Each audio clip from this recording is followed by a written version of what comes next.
Samedi 6 septembre de l'an 2025, chers amis internautes, bonjour, bon réveil, bienvenue sur Info Hebdo, ce rendez-vous consacré au décryptage de l'actualité de la semaine. Cette semaine, chers amis internautes, vous le savez si bien, la désignation de Romuald Wadaï comme candidat de la mouvance présidentielle à l'élection présidentielle de 2026 défraie la chronique du plafond au plancher. La presse locale en parle et celle internationale également. Pour en parler ce jour, pour des analyses franches et saines, je reçois pour vous Clément Adeoti Adéchian. Il est analyste chroniqueur politique, journaliste depuis une trentaine d'années, pour ne pas dire 3 décennies. Avec lui, nous allons décrypter sans nul doute le processus de désignation de Romuald Wadaï comme candidat de la mouvance présidentielle et nous parlerons des enjeux qui y concourent, sans occulter également des probabilités au niveau de l'opposition. Avant de retrouver mon invité spécial pour ce numéro spécial de Info Hebdo, chers amis internautes, je vous invite à suivre ce message du Centre national de sécurité routière CNSR.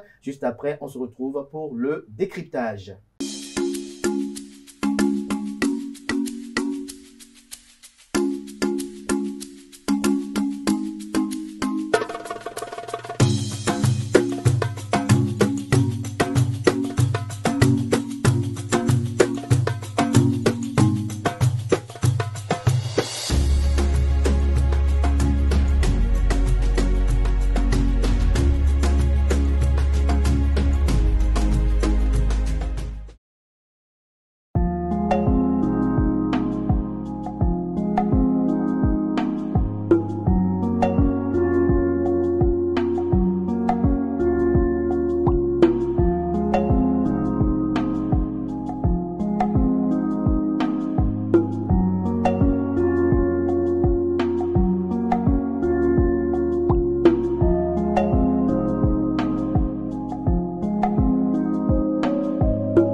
Le décryptage, comme je l'ai annoncé dans le sommaire de cette émission, Clément Adeoti Adéchian, bonjour. Bonjour Kader. Merci d'être de retour sur ce plateau. Merci. J'espère que vous serez davantage très actif avec l'actualité politique actuelle.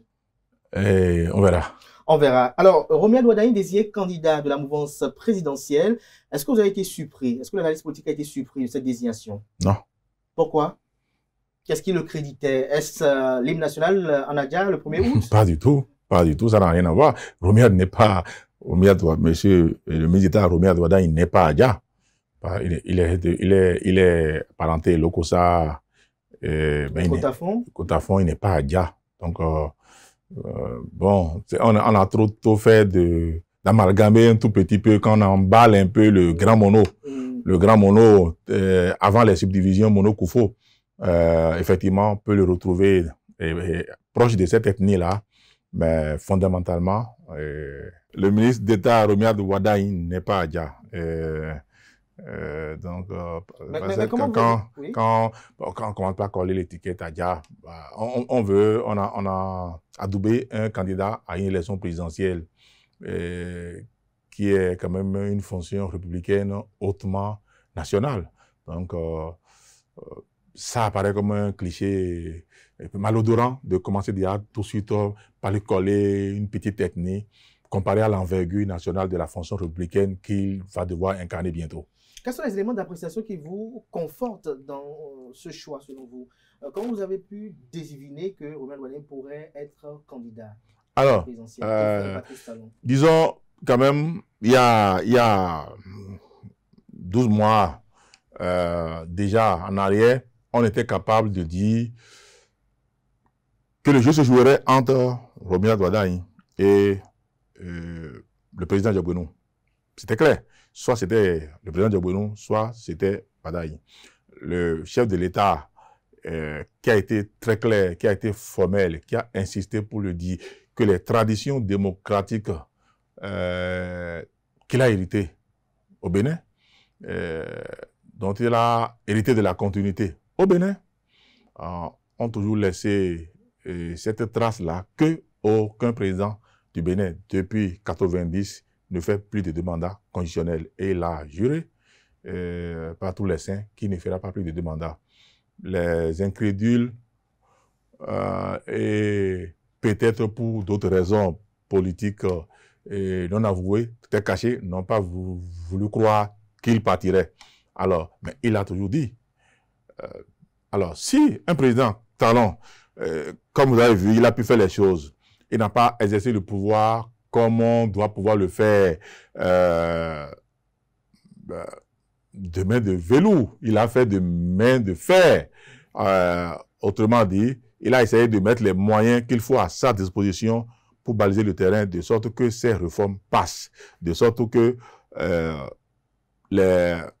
des enjeux majeurs sur lesquels il doit s'attarder pour construire le Bénin, il puisse le faire sans anégroche. Et pour le faire, ne fait pas d'omelette sans casser les œufs. Vous comprenez qu'il n'a pas rigolé du tout avec les partis politiques qui existaient avant. Il n'a pas rigolé du tout avec l'opposition. D'ailleurs, il ne rigole même pas souvent quand il est très sérieux. Alors, il a essayé de faire les choses comme il peut le faire pour construire le Bénin, comme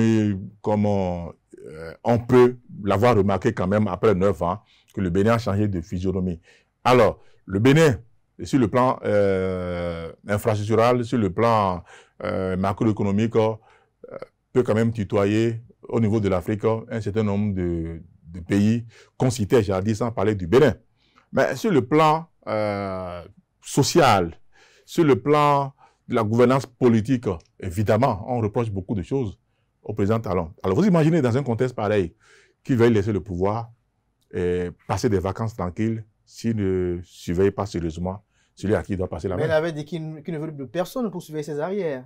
Il en a besoin. Il faisait langue de bois. Non, il en a besoin. Il ne veut pas quand même essayer de construire le Bénin pendant 10 ans et se retrouver dans son repos à pleurer pour le Bénin qu'il a construit. Il se retrouver dans son repos à se dire, mais ce n'est pas mon Bénin que j'ai construit. Alors, j'ai fait tout ça pour ça. Il ne va pas se retrouver à dire, j'ai fait tout ça pour ça. Avoir quelqu'un qui va déconstruire. Il faut quand même qu'il se retrouve pour dire, oui, j'ai construit le Bénin. Et dans le cheminement de ce que j'ai mis en place, il y a quelqu'un, j'ai passé la main à quelqu'un qui marche entre mes pas. Alors, cela ne voudra pas dire que de toutes les manières, que le ministre Romuald Wardani n'a pas une personnalité incarnée. Certainement, on en viendra à nouveau du débat. N'a pas une personnalité à lui, n'aura pas sa trace dans l'histoire du Bénin qu'il construira. Le président Talon a construit le Bénin avec sa personnalité. Certainement que s'il était élu, parce qu'il ne l'est pas encore, il est juste plébiscité, il est désigné par les deux grands partis de la mouvance pour l'instant, le candidat. S'il était élu, le président, en ce moment-là, Wardani devrait pouvoir construire le Bénin avec ce qui viendrait de lui, ce qui laisserait sa trace. On ne doit pas dire Talon bis, on doit dire le président Talon, fini. Le président Romuald, voilà ce qu'il a pu faire, voilà ce qu'il a laissé, et que peut-être 5 ans ou 10 ans plus tard, qu'on puisse dire, comparaison pour raison, voilà ce qu'on peut retenir des 2 hommes qui ont gouverné le Bénin de 2016, peut-être à 2026. 2029 ou 31. 29 ou 31. Alors, Clément Adéchian, il y a une chose qui fait grincer beaucoup de dents, c'est le processus de désignation. Certains estiment que cette désignation n'aurait pas à respecter l'essence de la réforme du système partisan, qui était quand même que les partis politiques puissent jouir d'une autonomie et produire eux-mêmes leur propre élite. Alors, qui se plaint? Qui doit se plaindre? Nous avons suivi le ministre d'État. Il n'y en a pas eu. Nous avons suivi le ministre d'État, qui l'a dit à haute et intelligible voix que le BR a désigné son candidat en la personne du ministre d'État, Romuald Wardani. Et on l'a reçu tapis déroulant. Nous avons suivi le président Joseph Diabonou, également dans un communiqué très élitiste et sans arrière-pensée, qui laisse croire, qui laisse dire que le choix porté sur le ministre d'État, Romuald Wardani, est un choix politique, voulu par les partis politiques, surtout l'UPR, porté par l'UPR. Alors, si le BR se revendique avoir porté son choix sur le ministre d'État Romuald Wardani et que l'UPR également enfourche la même trompette. Alors c'est qui les plaignants? Mais l'analyse politique, lorsque vous observez de très près, lorsqu'on a regardé par le passé Joseph Diakono, dont le nom circulait ça et là, on l'a vu un peu actif sur le terrain, au niveau du bloc républicain, il y a quand même eu des noms qui ont circulé. Le ministre Adambia a été même sanctionné pour avoir intenté pour dire vrai, actions. si je me mettais en une journée dans la peau du président Talon, dans une journée, et qu'en une journée, on me demandait de choisir un candidat pour me succéder, je ne prendrais ni de l'UPR, ni du BR. Parce que si il lui arrivait, par exemple, de choisir un candidat de l'UPR, comme il pouvait le faire, par exemple. Je me mets dans sa peau, en fait. Je réfléchis. Il y a de très bons candidats. Et pendant longtemps, j'ai pensé que ce choix serait dévolu au président Diakono. Alors, s'il le faisait, il faut quand même que l'autre grand parti politique de la mouvance, le BR, puisse se retrouver à travers ce candidat de l'UPR. Si on le sait, par exemple, ce n'est pas le président Diakono et qu'on allait prendre, vous avez dit, le ministre Adambi, du BR, alors il va falloir que les militants majoritairement reconnus aujourd'hui, mais c'est la première force, c'est l'UPR. En jugé par le nombre de députés à l'Assemblée nationale, le nombre d'élus. Donc, c'est le plus grand parti politique. Alors, va devoir se ranger derrière le BR pour supporter le candidat du BR. Alors, si j'étais le président Talon et que je me retrouve devant le choix de l'âne de Buridan à choisir de contenter le BR ou l'UPR, je prends quelqu'un qui n'est ni d'aucun camp, des deux. Mais pourquoi ne pas laisser les deux s'affronter? Qui se retrouve au milieu. Mais écoutez, je viens de vous dire ici, les deux s'affrontaient, il va s'en dire naturellement. S'il faut juger par le nombre d'élus que nous avons sur le terrain, s'il faut le faire par les primaires, l'UPR aujourd'hui numériquement dépasse le BR. Donc, et ce n'est pas forcément celui qui a le plus grand nombre numérique qui pourrait peut-être pas forcément dégager le meilleur candidat du point de vue de l'envergure, du point de vue du profil, du point de vue du charisme, du point de vue de ce qu'on veut de lui pour susciter le président Talon. Donc, ça peut ne pas être le cas. Il n'est pas dit également qu'au niveau du BR, qu'on ne puisse pas trouver quelqu'un de plus charismatique. Alors, dans l'autre cas, cela va forcément poser un problème. Ça va saigner, ça va partir dans tous les sens. Et le président, pendant qu'il est encore en train de finir son mandat, il va devoir assister à une rude bagarre avant même les élections. Mais aujourd'hui, avec le choix de Romain Wadaï, est-ce que... Et il met tout le monde d'accord, puisqu'il choisit quelqu'un qui n'est ni du BR, ni de l'UPR.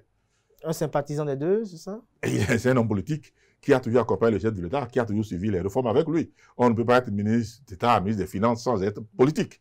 Parce que les réformes politiques majeures, leur mise en œuvre, c'est lui qui les applique. Donc, il connaît bien son patron. Et le personnel politique. Pour avoir suivi son pas, pour avoir suivi ses pas, pour avoir suivi ses recommandations, pour avoir pu mettre en œuvre. Pour l'avoir accompagné.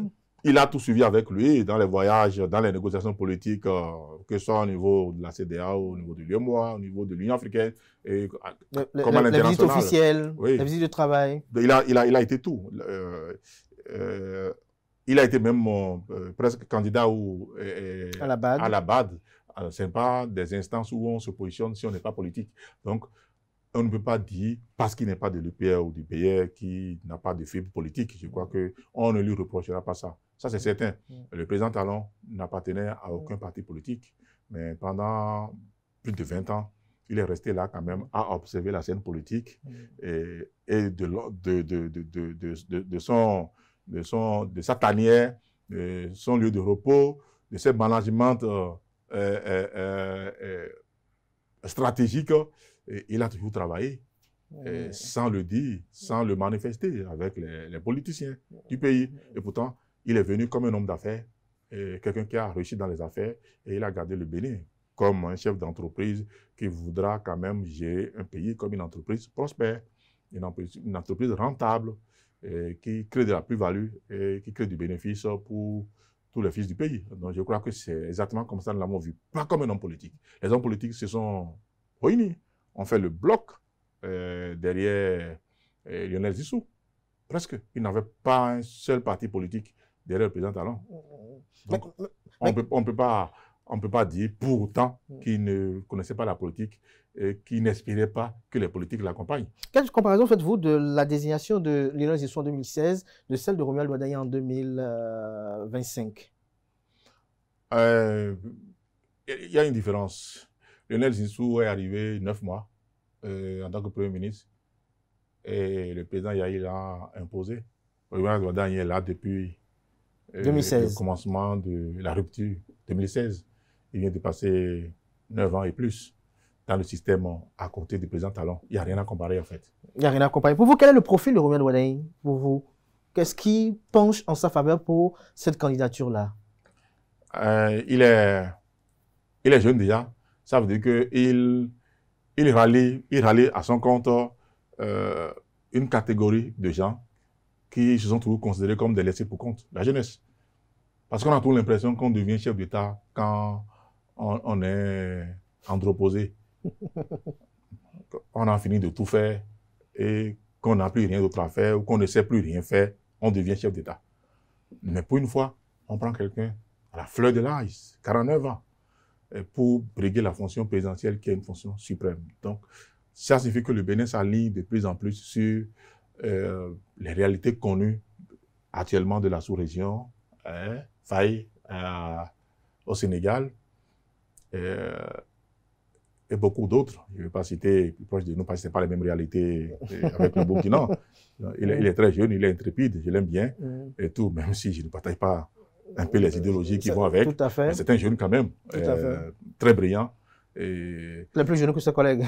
Ouais, très jeune, très jeune. Il est brillant, c'est vrai. Il a de la vision pour son pays. Et il pense les choses comme il faut le faire. Mais malheureusement, on peut le faire sans l'habiller, sans l'embellicoter d'une certaine idéologie camouflée. Donc ça, c'est un autre débat. C'est un autre débat. Après. Pour le personnage, quand même, pour son âge, pour ce qu'il ambitionne, pour ce qu'il fait pour son pays, je crois qu'on devrait, le chef d'État devrait penser quand même que nos pays d'abord, en fait. L'intérêt de nos pays d'abord. Et je crois que le ministre d'État Romuald Wadaye se retrouve dans une incarnation pareille. D'abord déjà en tant que ministre des Finances, qui a quand même participé à mettre en place les structures, les superstructures de la gouvernance actuelle qui ont travaillé à construire ce que nous voyons du Bénin aujourd'hui. Il n'aura pas de difficulté. S'il gagne les élections, parce qu'il n'a pas encore gagné, ne l'oublions pas, s'il gagne les élections, il n'aura pas de difficulté à mettre les pas dans les pas du président Talon. Il n'aura pas de difficulté. Est-ce que vous pensez qu'il aura vraiment beaucoup de difficultés à gagner? Ah oui, c'est possible. Le Bénin reste le Bénin. Comment? Parce qu'aux dernières élections législatives, moi, avant 17h, je n'étais pas capable de savoir que les démocrates allaient rafler tout Cotonou. Personne ne le savait. Même vous, quand vous partiez pour aller chercher les résultats, personne ne pouvait savoir ce qui allait se passer. Cotonou, Porte-Nouveau et compagnie, on était tombé sur le cul de découvrir que malgré le PR, les Béninois sont terribles. Ils sont restés dans le calme, ils sont allés voter tranquillement les démocrates. Ils ont exprimé quelque chose. Personne ne donnait pas plus de 3 ou 4 députés aux démocrates. Ils en ont eu 28. Quand même, c'est énorme. Alors, même nombre que le bloc républicain. Exactement, quand même. Donc, c'est dit, en fait, que lorsqu'il s'agit d'une élection au Bénin, il ne faut jamais vendre la peau du loup sans l'avoir tué. Sans l'avoir tué. Ah oui, parce que ça peut se révéler dangereux. Donc, mais cette candidature de Romuald Wadaye, quel défi elle impose à l'opposition comme choix de duo de candidats ou de candidats à la présidentielle? Plusieurs défis. Le premier, c'est d'abord de s'assurer qu'il est adoubé par les 2 blocs les plus puissants du pays. Les 2 réunis, ils font les 2 tiers numériquement du pays, sur le plan des élus, déjà. Ça veut dire que si on y va sur ce terrain, ça veut dire que si vous devez affronter un candidat comme Romuald Wadaye pour pouvoir le battre, vous devez courir peut-être 10 fois plus vite. Aller 10 fois plus vite, ce qui ne sera pas aisé. Alors, regardez son parcours, son envergure, son charisme. On a beau tout lui reprocher, on a beau penser ce qu'on peut vouloir du régime du président Talon, de Romuald Wadaye, par rapport à son âge, imaginez, il avait 40 ans, ministre des Finances, en ce moment. Quand il intervient, quand il nous représente à l'international, quand il pose des actes de gouvernance sur le plan de sa technicité, de la maîtrise de son portefeuille, ben, on n'avait rien à lui reprocher. Mais il connaissait son job. Alors, si vous devez opposer un candidat à un monsieur pareil, ben, vous devez vous lever très tôt. Est-ce qu'il y a un profil du genre dans l'opposition, selon vous? Bon, le Bénin quand même regorge quand même de beaucoup de talent. Dans l'opposition actuelle? Actuelle. Le Bénin regorge de beaucoup de talent. On voit des noms circuler, par exemple, comme Guy Mitokwe, Nouroudine Saka Saleh. Est-ce que vous voyez ceux-là être désignés par Boni Yayi? Non, je n'aime pas les spéculations. Je n'aime pas les spéculations. Et je ne crois pas que le président Boni Yayi va commettre les mêmes erreurs que ce qui les erreurs qu'il a faites en 2016, en 2021. En se disant que parce qu'il est adoubé par une grande partie, une certaine région du pays, même s'il nous proposait une brique de 15, on les lirait. Et c'est ce qu'il nous a fait, en fait. Et les Béninois lui ont montré que non, ça ne marche pas comme ça. Alors, s'il fait la même chose encore, en pensant qu'il s'agira aujourd'hui maintenant d'aller développer un certain ritournelle dont on est déjà habitué, nord-sud, débat nord-sud, candidat du sud, candidat du nord, s'il rentre encore dans ce batifolage-là, je crois que il ne prendra qu'à ses dépens. La preuve, vous avez vu le président Soglo, déjà, qui fait comme moi, apprécie la qualité de l'homme qu'on propose pour être candidat à l'élection présidentielle, la qualité de l'homme. C'est sur la qualité de l'homme, sur la qualité du président Romuald Wadaye. Il n'y a pas à en dire, en fait. C'est une très bonne qualité, c'est une très bonne pioche que le président Talon a trouvée. Quelque part, c'est vrai qu'il en a tellement suffisamment dans son entourage que d'aller nous pêcher ce monsieur, ça met tout le temps, ça met tout le monde d'accord, ça met tout le monde tranquille. Tout ce qui pouvait s'agiter dans le camp de la mouvance, je crois que ça les met tous d'accord d'abord sur ce terrain. Alors, si le président Yayi Boni devrait faire une compétition avec cette candidature-là, alors il va falloir qu'il aille chercher, pas les noms que j'entends circuler, pas amener sa fille ou... Vous parlez de Rachel Yayi? Ah bon, c'est ça, c'est ce qu'on a dit. Enfin, vous avez dit sa fille? J'entends. Il en a plusieurs. Il n'y a pas que ça. Rachel Yayi, quand même, le profil, Primadicien, qu'est-ce que vous en pensez? Oui. Elle a fait de belles études. Vous voulez que je la compare à Romuald Wadaye, c'est ça? C'est ce que vous me demandez.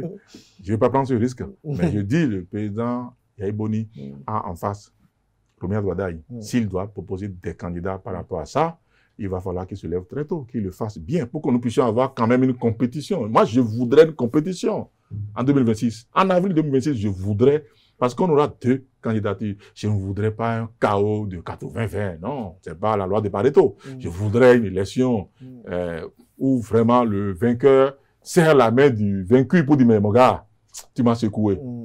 Construisons le Bénin ensemble. Moi, je veux un challenge des gens. Je voudrais pas qu'on vous écrase comme des chiens dents. Non. Si le président Yayi se laisse aller à ce jeu en pensant qu'il ira entretenir un discours qu'il a l'audateur xénophobe au nord, mais ça ne passera pas cette fois-ci. Mais qui nous propose une candidature, un challenger en face? Un nom, par exemple, que vous voyez? Non, je ne connais pas bien les démocrates. Le plus sérieusement du monde, je ne connais pas. Je ne suis pas politique, je suis analyste. Il y a la FCBE également qui s'entend avec l'Union progressiste du renouveau pour avoir les parrainages pour candidater. Force Covid pour l'émergent. Qu'est-ce que vous en dites? Ils l'ont déjà fait une fois, non? Ils l'ont déjà fait la dernière fois. J'ai vu Irénée Alassane Djimba. C'est Djimba ou Agossa? C'était Agossa, c'était RLC, Restaurer la Ah oui, d'accord, oui. Avec Corentin Corpoué. Oui, c'est vrai. Djimba. Pour servir, pour que ça serve à quoi, en réalité? Force Covid pour l'émergent. Non, ce jeu était nécessaire en ce moment parce qu'il n'y avait pas une force d'opposition qui existait à l'Assemblée nationale. Mais aujourd'hui, les démocrates, vous avez remarqué, ils sont allés récupérer leurs 28, ils ont leurs 28 parrainages. La loi dit 28 parrainages, ils ont les 28 parrainages. Donc, on n'a pas besoin d'aller organiser... Non, FCBE veut aussi... Donc, vous voulez qu'on organise une SIC, c'est ça, non?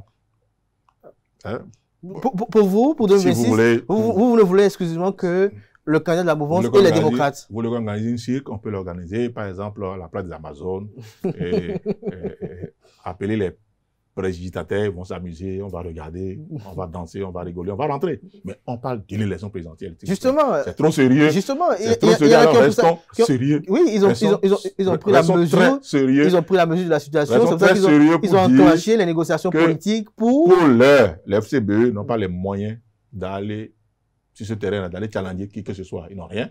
À la limite, le président Rompé va phagocyter Bopa.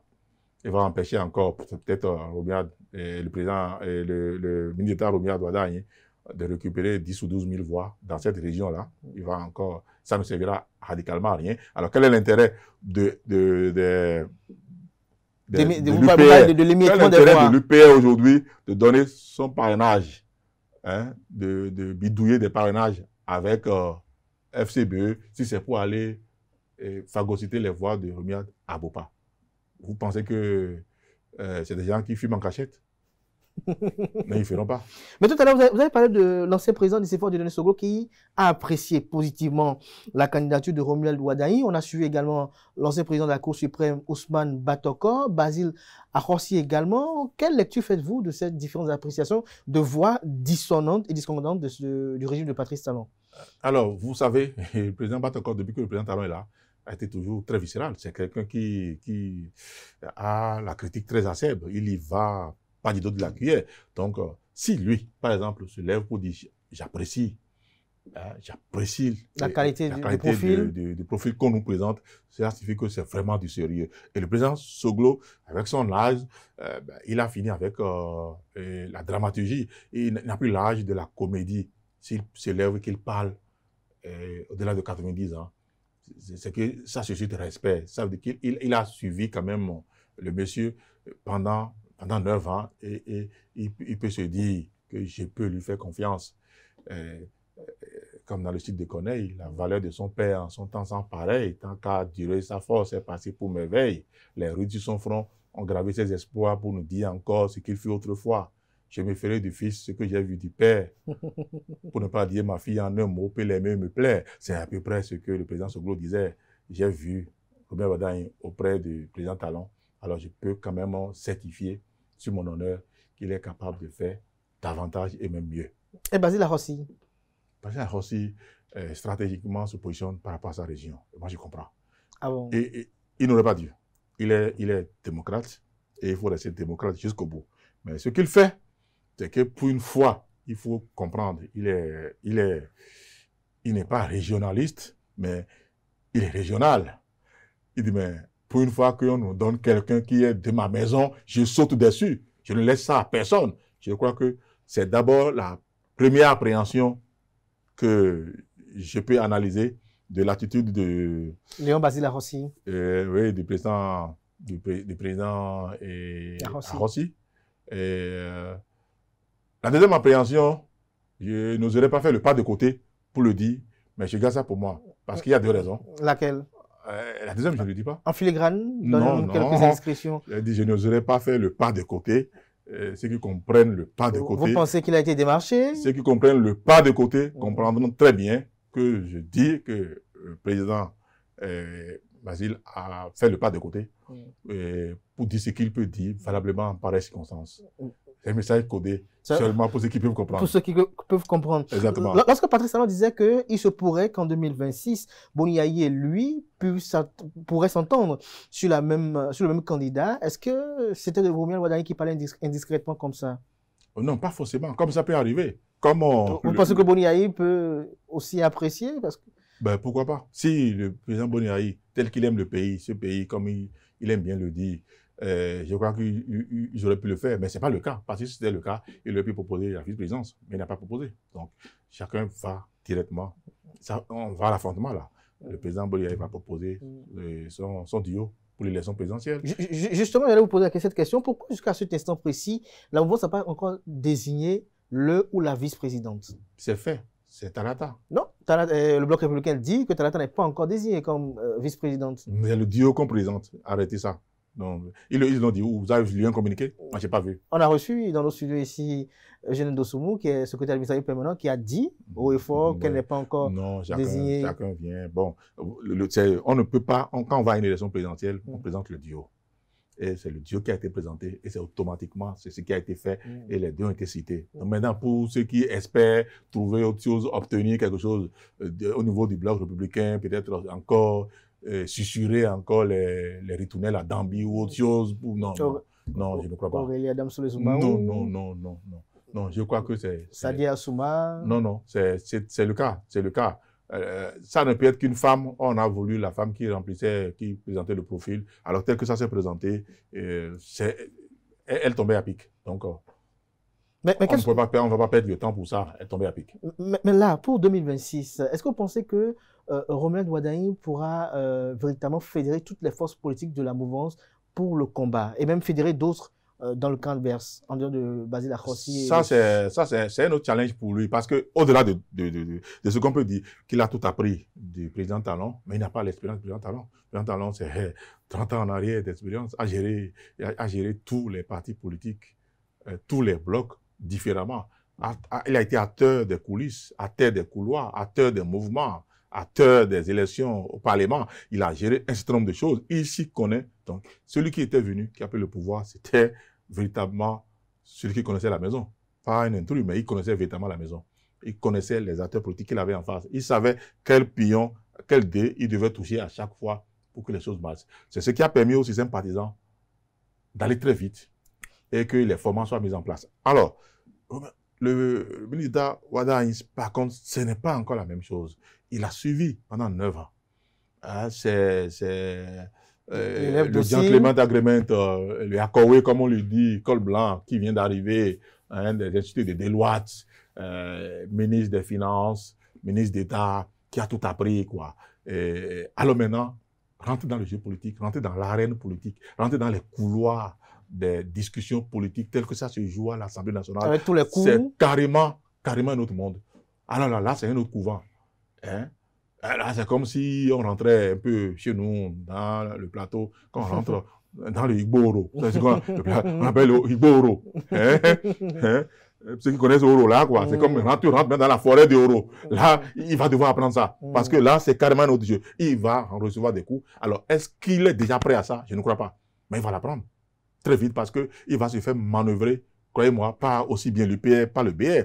Ils vont déjà, ils gagnent les élections, il faut faire le premier gouvernement, qui rentre, qui ne rentre pas.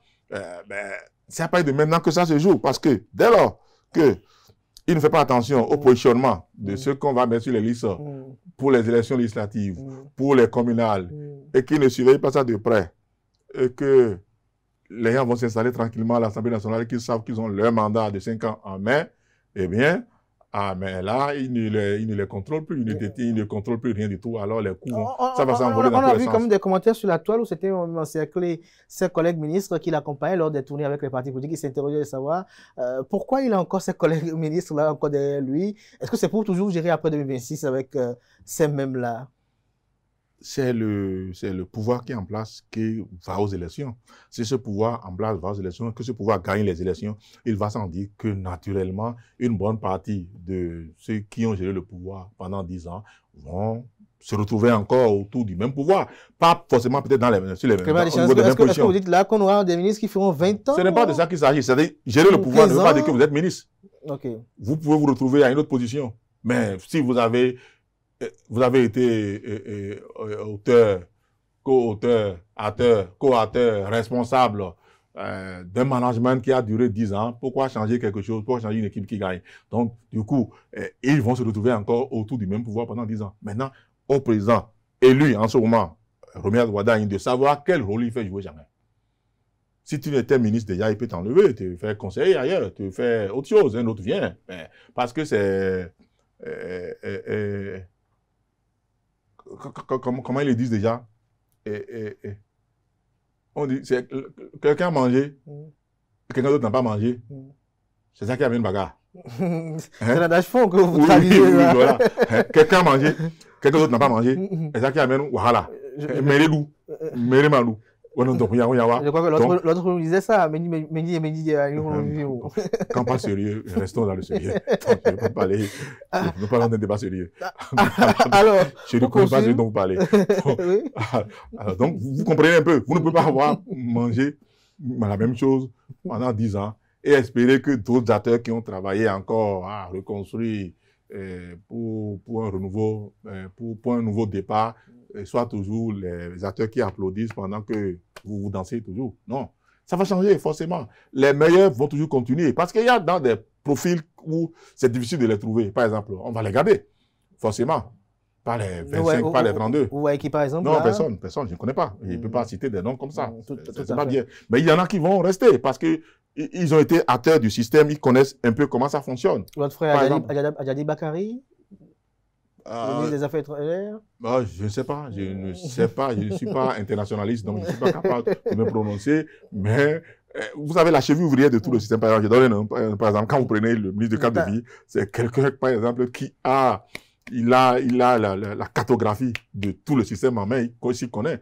Alors, par exemple, si vous devez, par exemple, le remplacer, il faut que vous devez quelqu'un qui s'y connaît de la même manière. Le Bénin, quand même, regorge de beaucoup de talent. De talent, on peut trouver, on modifie, on bouge, on déplace et tout, on peut le retrouver ailleurs, il va être encore plus efficace. Mais c'est pour vous dire quoi? Il y a des personnes, par exemple, qui sont talentueux et que vous êtes obligé de garder d'une manière ou d'une autre pour progresser.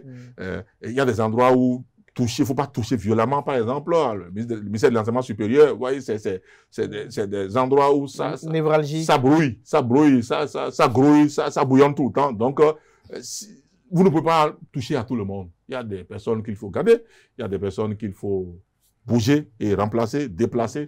Et il y a d'autres quand même pour amener encore du sang neuf. Je crois que tout est faisable, tout est gérable, tout est question d'organisation quand vous gagnez le pouvoir. Mais c'est de pouvoir gagner, et je vous dis, ça ne sera pas une mince affaire, parce que le Béninois surprend toujours. Le Béninois surprend toujours. Et déjà, comme le disent certaines personnes, le 8 janvier 2026 sera déjà le premier test pour Romel Wadaï lors des élections législatives et communales, n'est-ce pas? Oui, attention. Oui, à ce niveau, oui. Même si le piège des 20% par circonscription électorale peut être un obstacle majeur qui va ralentir les forces de l'opposition. Mais attention, les Béninois sont capables de se mobiliser pour donner une autre leçon de vie. Parce que lorsque vous pensez un instant que vous êtes capable de les piéger par des dédales, les dédales positionnés exprès pour endiguer telle ou telle force, le Béninois se dit, bon, d'accord, nous contenons la situation. Nous contenons. Dans l'orage, on met sur le chemin un arbre pour empêcher les villageois de passer. Le village dit, mais non, on laisse l'arbre là et on passe à côté de l'arbre et nous on poursuit notre chemin jusqu'au jour où on est fatigué de faire le grand contournement et on vient. On se met tous ensemble pour enlever l'arbre. Donc, les électeurs peuvent faire la même chose, trouver un cheminement de contournement pour nous surprendre avec les gens de 20%. Par exemple, ils font bloc dans une circonscription électorale, par exemple, pour empêcher UPR et BR d'avoir les 20%. C'est largement suffisant déjà pour revenir sur cette loi-là. Il y a un blocage, donc il faut aller arbitrer. Ça peut arriver. Ça peut arriver, c'est une probabilité. Oui, c'est une probabilité qui peut arriver. Donc, on ne pense pas forcément que l'accord de gouvernance permettra à l'UPR et au BR systématiquement, sur tout le territoire, de se retrouver à avoir systématiquement les 20%. Ce n'est pas possible. Les électeurs qui ont certainement envie d'une certaine justice, d'une certaine équité, peuvent vous dire, s'il y a toutes les forces qui concourent à une élection, faisons en sorte que le jeu soit démocratique de bout en bout, alors que tout le monde se retrouve sur le même pied d'égalité. Alors, empêchons les empêcher de tourner en rond. Également, ou mettons-les en difficulté, ou faisons en sorte qu'ils se retrouvent dans la même difficulté que ce qu'ils pensent pouvoir créer aux autres. Et une fois que c'est réalisé ainsi, alors on se retrouve autour de la table et on discute maintenant. Puisque nous avons les mêmes problèmes, qu'est-ce qu'on fait? Comment on avance? Donc, moi, je pense que quelque chose du genre va se passer. Alors, si ce n'est pas le cas, et que le piège là se referme sur les démocrates, je crois que le président Robert Wadaï n'aura aucun problème. Il aura le BR et l'UPR à l'Assemblée nationale, donc il va gouverner tranquille. Donc ça signifie que son bal sera à l'intérieur de son propre camp désormais. Il va devoir affronter. Vous savez, c'est plus dangereux que lorsque vous êtes votre propre ennemi. Parce que quand l'ennemi c'est l'autre, vous le voyez. Vous savez à quoi vous avez affaire. Mais si l'ennemi c'est vous-même, c'est plus dangereux. C'est plus dangereux. Oui. Il y a une interrogation, c'est-à-dire se demande qui va arbitrer les positionnements pour 2026, le président Patrice Talon ou Romuald Wardani? Les deux. Est-ce possible? On dit qu'il n'y a jamais deux capitaines dans le même bateau. Hein. Non, ce n'est pas une histoire du capitana. Il va à une élection présidentielle, il a besoin de savoir avec qui il va pouvoir composer. Sur le plan politique, alors, viens voir avec moi. Tu penses que on peut mettre telle personne, c'est bon pour toi, ou on peut... Si le président Talon s'en va, logiquement, ça signifie qu'il ne répond plus des députés qui seront élus. Alors, s'il ne répond plus de ça, celui qui répondra de ça, il a déjà désigné, il est obligé de le faire avec lui. Et c'est ce qui va se faire. Ça va se faire de concert. De concert avec l'UPR. Et lorsqu'on sait que n'oubliez pas, les partis très assidu à Patrice Talon, est-ce que vous pensez qu'il pourra être en opposé ou en opposition à Patrice Talon? Non, les partis politiques face à un choix. Ne voyez même pas ça entre le président Patrice Talon et le ministre d'État Romuald Wardani. Vous voyez plutôt ça entre un arbitrage entre l'UPR, le BR, le président Patrice Talon et lui. Parce que c'est comme si on parlait comme si l'UPR n'existait pas. Devait croiser les bras pour dépositionner nous, nos députés, ou que le BR n'existant plus, positionner nos députés. Non, au contraire, il y a des responsables de ces partis politiques-là. Maintenant que nous savons que nous avons choisi notre candidat pour l'élection présidentielle, donc il aura quand même des diligences à demander. Il aura des diligences à négocier pour dire, bon, écoutez, est-ce qu'il peut y avoir ci, il peut y avoir ça pour me permettre un certain nombre d'équilibres pour que le travail soit facile. Ça va se faire comme ça. Forcément. Ça va se faire comme ça, forcément. Oui. Et donc, déjà, on espère déjà qu'au niveau des positionnements, tout soit favorable à Wardani le 8 janvier prochain. Pas forcément. Mais les loups s'habillent de peau d'agneau. Il va devoir se retrouver dans une situation où il va devoir affronter des personnes qu'il découvrira n'avoir jamais connues. Ou qu'il se dira n'avoir jamais connues. Je n'ai jamais pu imaginer que c'est toi, donc c'est toi ça. C'est ça aussi la politique. Ah oui, il va se confronter à ça. Ça va être un premier baptême de feu. Mais vous savez, lorsque vous vous retrouvez dans la chair du président de la République, c'est comme une notion divine qui tombe sur vous, sur votre tête. Et que parfois, ce que vous faites n'émane plus que de vous seul.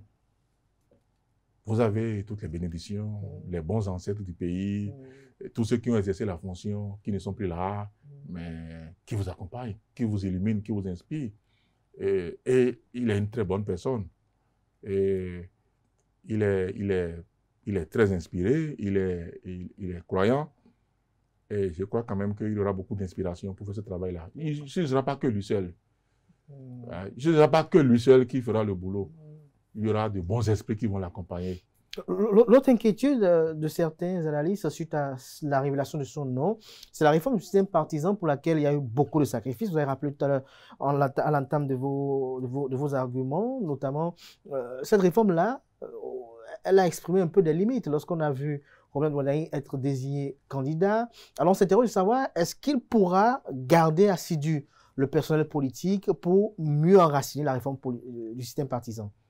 Alors, comme je vous le dis, je le redis encore, ça fera partie de son baptême à lui. Parce qu'il n'a pas encore fait cette classe-là si sérieusement pour le maîtriser du bout des doigts, comme le président Talon. Il n'a pas le charisme déjà. Il n'a pas ce charisme encore, lui. C'est maintenant qu'il doit construire son charisme. Parce que être ministre d'État, être ministre des Finances, c'en est un. Mais être président de la République pour gérer le landerneau politique du Bénin que nous connaissons tel que ça se présente, c'est encore toute autre chose. Et il va devoir affronter cela. Il va devoir apprendre à construire, à déconstruire, composer, recomposer, décomposer. Suivant n'importe quel système, avec différentes formes de lois, il va devoir apprendre à le faire. Ça ne va pas être facile, mais il va apprendre. C'est son école, c'est son apprentissage. Ça peut durer 2 ans, ça peut durer 3 ans, mais il apprendra. Que répondez-vous à ceux qui disent que la candidature de Wardani, son mandat sera un 3e mandat déguisé de Patrice Talon? C'est le but de la manœuvre. De toute manière, c'est le but de la manœuvre. Lorsque on entame une réforme importante sur 10 ans et que je choisis celui qui me succède pour enchaîner mes réformes que j'ai estimées qui ne sont pas terminées, évidemment, c'est un 3e mandat bis. Mais à la différence, 3e mandat dans la peau d'un autre président de la République qui va laisser ses empreintes à lui. Tu vas laisser ses empreintes à lui. Absolument. Mais est-ce que vous pensez que, comme vous le décrivez à l'instant, ce troisième mandat est véritablement possible lorsque l'on sait généralement comment ça se passe hein, entre Dauphin et Mentor d'hier? Est-ce que vous pensez que très vite, il n'y aura pas... On voit déjà le cas du Sénégal également, paradoxalement également. Ouais, le cas du Sénégal est différent parce que les deux sont au front. Les deux travaillent. L'un président, l'autre est Premier ministre. Je ne crois pas que le président Talon viendrait être Premier ministre ou ministre d'État ou conseiller au palais. Si c'est le cas, il y aura friction tout de suite. Il y aura choquement. Ça va partir en vrille. Ça, c'est clair. Parce qu'il y aura des personnalités fortes. L'un devenu président, l'autre encore là. Et ça va s'écraser rapidement. Il y a le choc des ambitions. Mais ce n'est pas le cas. L'un veut profiter de sa retraite pendant que l'autre gouverne le pays. Il va travailler avec les forces politiques qui l'entourent. Si le président a des conseils à lui donner, il les ferait passer hein, sous forme d'avis non motivés, de conseils paternels, qu'il peut suivre comme il peut ne pas suivre, mais le connaissant, il va suivre. Donc, il n'y aura pas ce problème. Je crois bien, en juger par ce que nous a dit le président Talon, il est fatigué. Gérer le Bénin pendant 10 ans, à faire des réformes telles que ça s'est passé, il a besoin de repos. Alors, s'il a besoin vraiment de se reposer et qu'il venait encore chercher à savoir ce qui se passe ici, ça va être très compliqué. Ça va être compliqué. De toute façon, wait and see, on y reviendra peut-être dans les semaines à revenir. Pourquoi pas, pourquoi pas. Un petit commentaire pour conclure ce pan-là. Je crois que le challenge vient d'être lancé. On en aura pour 6 mois avec peut-être d'autres rebondissements. Peut-être on reviendra quand nous aurons les candidats de l'opposition. On va pouvoir les mettre et mieux en face, les mettre en face l'un contre l'autre, l'un face à l'autre, et les jeter dans le feu de l'action pour dire, mais alors, qu'est-ce que les Béninois diront par rapport à cela? Clément Adéchian, vous êtes le fondé du groupe de presse ESAE et des universités ESAE. Le 15 septembre prochain, c'est la rentrée universitaire 2025-2026. Dites-nous, ESAE, comment la rentrée se prépare et quelles sont les nouvelles filières? Oui, la rentrée se prépare correctement bien. Et je crois que nous avons décidé de renouveler un peu avec les filières ESAE. On a été pendant longtemps leader dans la formation en journalisme et des filières de l'administration publique et du tertiaire. Mais vous avez vu, dans les réformes majeures du pays, nous avons vu que le chef de l'État a mis l'accent sur la technologie. Et sans technologie, on ne peut pas construire un pays, effectivement. On ne peut pas construire un pays seulement en faisant de la littérature, en faisant des rédactions. C'est bon, il faut certains pour faire de la rédaction, il faut certains pour faire de la littérature, mais on construit un pays avec la technologie. Vous avez vu, on a voulu construire Maria Agleta, on n'a pas trouvé 300 soudeurs techniques au Bénin. Il faut aller chercher au Ghana et dans la sous-région des soudeurs, on a dit, soudeurs qualifiés pour construire les pylônes. Pas ce qu'on voit dans non, pas les soudeurs, pas les soudeurs bricoleurs, soudeurs qualifiés. On n'a pas pu trouver 300 soudeurs au Bénin. Il faut aller chercher ailleurs pour construire les pylônes. Alors que ces gens de pylônes, ces gens de construction, ces gens de modernisation, on en aura tellement besoin pour ça. Le Bénin est en construction, en chantier. Alors, pour accompagner une œuvre aussi gigantesque, nous avons voulu également moderniser avec des filières techniques dans tous les domaines. Cette rentrée va apporter un certain nombre d'innovations dans ce sens. Quelques-unes là, très rapidement. Oui, informatique industrielle, par exemple, informatique de gestion, informatique et télécommunications, les réseaux informatiques, sécurité informatique. On va essayer un peu d'intéresser les bacs C, D, E, F qui ont envie d'aller dans le domaine de la technologie pour accompagner ce que nous faisons déjà, accompagner le système qui est de très bon dans le système du président Talon, à savoir moderniser le Bénin par la technologie. Merci à vous pour cette présentation de ESAE. Donc, le 15 prochain, la rentrée. Ah oui, le 15. Absolument, ils sont déjà au courant, ils ont les emplois du temps et ils savent que le 15 à 8h00, les classes sont ouvertes. Les classes sont ouvertes. Merci à vous, Clément Adéchian, pour ces analyses. Je tiens également, pour le moment où j'arrive, à vous féliciter. Féliciter l'équipe de ESAE Télévision pour le travail que vous faites. Merci. Ce n'est pas encore parfait, mais pour les retours que j'ai régulièrement, qu'on me transmet de vous encourager. Et surtout vous, qui êtes le premier responsable de la rédaction, de la coordination de la rédaction, pour le travail que vous faites, pour l'apprentissage de tous les jours, l'amélioration continue au quotidien. Poursuivez ainsi, continuez pas à travailler ainsi. Vous êtes perfectible, Et chaque jour, vous faites des efforts davantage pour en apprendre davantage. Je crois que je suis fier de vous. Merci. Merci à vous aussi de toujours mettre à notre disposition les moyens. Parce que sans moyens, sans climatisation, sans énergie électrique. Il fait très frais. Il fait très frais, voilà. Il fait très frais voilà, on peut pas véritablement continuer à convier nos amis internautes, nos invités également à venir en plateau. Merci depuis 10 ans. C'est bien ça, depuis plus de 10 ans que vous nous mettez les moyens à disposition pour quand même vous servir. Et cela contre presque 0 francs. C'est la première web TV. Tout quand à on a fait. commencé en 2014. Oui, novembre, voilà. On était les premiers, il n'y avait personne d'autre. Voilà, donc merci toujours pour l'engagement, pour l'altruisme. Et merci également. C'est le métier qui m'a tout donné. C'est le journalisme qui m'a tout donné. J'ai tout appris, j'ai tout obtenu de ce métier-là. Donc, on a comme l'impression que vous allez à tout prix dans le métier. Il ne reste plus rien pour les plus jeunes. Ce serait ingrat de ma part de ne pas continuer à donner. Non, il n'y a rien. Les jeunes ne savent pas travailler pour gagner de l'argent. Les jeunes aiment l'argent facile. Nous, en notre temps, on se battait vraiment. On ne dormait pas. On rentrait à 4 h du matin, on rentrait à 5 h du matin. On dormait dans les rédactions. Certains diraient qu'à l'époque, vous n'étiez pas nombreux. Aujourd'hui, c'est saturé. Ça n'a rien à voir. Pourquoi ça doit être saturé? Pourquoi vous devez chercher à faire un métier si ce n'est pas votre métier? Si ce n'est pas votre rêve? Pourquoi voulez-vous faire un métier si vous pensez que j'y viens pour gagner de l'argent facile? Qui vous a dit qu'il y a de l'argent facile dans le journalisme? Mais c'était compliqué. De toute façon, les plus jeunes comme moi croient dans les réformes qui sont annoncées au niveau de la HAC. Mais évidemment, ces réformes-là sont si importantes que vous allez voir, ça va permettre de recréer une nouvelle génération de journalistes qui vont pouvoir vivre de leur art. On peut vivre de son art, on peut vivre du journalisme à condition de savoir faire ce métier-là dignement. Combien de journalistes aujourd'hui est capable d'aller courir pour aller chercher de très bonnes informations? Allez trouver, c'est ce que moi on faisait à l'époque. Quand un journal devait paraître le lendemain matin, c'est bien, qu'est-ce qu'il va nous présenter encore comme une? Qu'est-ce qu'il a trouvé encore? C'est ce que nous on faisait. Chacun se battait pour avoir de l'information. Aujourd'hui, c'est quoi? On attend 23 h pour aller lire ce qu'un clochard a mis sur les réseaux sociaux et on coltine, on ramasse ça, on vient mettre ça à la une de son journal. Mais c'est pas ça. On ne peut pas vendre ça à un public, vendre ça au sérieux public béninois et se dire qu'on est journaliste et qu'on veut gagner de l'argent. Mais réinventons ce métier-là. Ce métier encore, on peut le faire mieux. Le journalisme, ce n'est pas les réseaux sociaux, ce n'est pas les influenceurs. Mais si le journaliste a envie de réfléchir comme les influenceurs, mais il va se faire écraser par les influenceurs. Nous, on est des journalistes. Mais qu'est-ce que nous apportons de mieux qu'un influenceur? L'influenceur ne sait pas traiter une information. Il n'a pas appris à le faire. Mais le journaliste a appris à traiter une information. Il sait comment construire une information. Il sait comment fabriquer l'information. Comment présenter l'information de sorte qu'en la lisant, on se retrouve à la relire encore une deuxième fois, une troisième fois, à en redemander. Mais si vous écrivez comme des clochards, on va vous confondre. Ou à la limite, on laisse votre journal, on ira lire ce que le bêtisier balancé sur les réseaux sociaux. C'est aussi simple que ça. Mais lorsqu'on sait que vous le faites bien, on ne va pas vous comparer à un influenceur. Influenceur, c'est un terme galvaudé que chacun se fabrique aujourd'hui pour se prendre pour un spécialiste des multimédias. Mais pourquoi? Parce que le journaliste a laissé sa place. Et quand on laisse sa place, on la perd. Donc, on va la reprendre alors.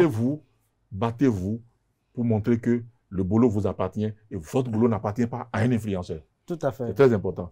Merci. Parce que les influenceurs font leur live pour vendre un peu leurs chaussures, vendre un peu les tissus, comme ils savent le faire. Mais quand il s'agit de l'information, il faut montrer que ça appartient aux journalistes. Ça appartient aux journalistes, bien évidemment. Exactement. Merci à vous, Clément Adéoti Adéchian, pour ce moment d'échange assez enrichissant. Comme vous le savez si bien, je l'ai dit à l'entame de cette émission, l'invité de ce jour, il est particulier, très franc, très honnête.